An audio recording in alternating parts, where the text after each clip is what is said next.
নিতে মানে কষ্ট হচ্ছিল, যে তার জন্য ওকে ভর্তি করা হয়। নিয়ে ওই এসি রুমে রেখেছিল 6 দিন, যে 6 দিন পর তারপরে এমনি নর্মালে বেডে দিল। ওই বেডে দেওয়ার পর বলে এমনি নার্সরা ইঞ্জেকশন দিতে এসছে, বলেছে আমি ইঞ্জেকশন নেবো না, আমি ভালো হয়ে গেছি, আমি তো ছুটি হয়ে যাবো আর 2 দিন পর, আমি ইঞ্জেকশন নেবো না।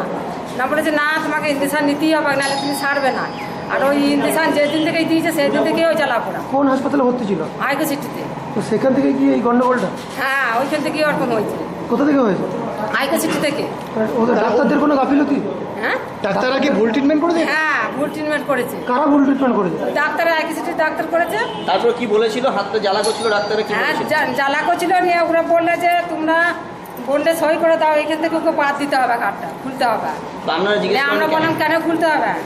না বলছে ওটা জোড়ালা ইঞ্জেকশন ছিল, ওই ইঞ্জেকশন এইদিকে এগুতে পারে নাই, এটা চামড়ার মধ্যে পড়ে গেছে, শিরার মধ্যে চ্যালেঞ্জটা করে নাই, তো তার জন্যই এরকম জ্বালাপোড়া করছি। তা না বাদ দিলে তোমাদের পুরো হাড়টা নষ্ট হয়ে যাবে। আজকে কোথায় এসেছিলেন? আজকে আমরা এখানে ওই হাড়টার জন্যই আমরা এসেছি। হ্যাঁ, যে আমাদের কি ক্ষতিপূরণ চাইছেন?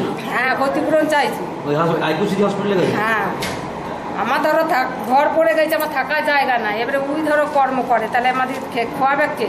মেয়েটা করে হয়ে গেছে বিয়ে দেবার মতো। কোন ছেলে মেয়ে? একটাই ছেলে। একটা ছেলে। আপনার নাম? আপনার নাম? আমার গীতা বাবু।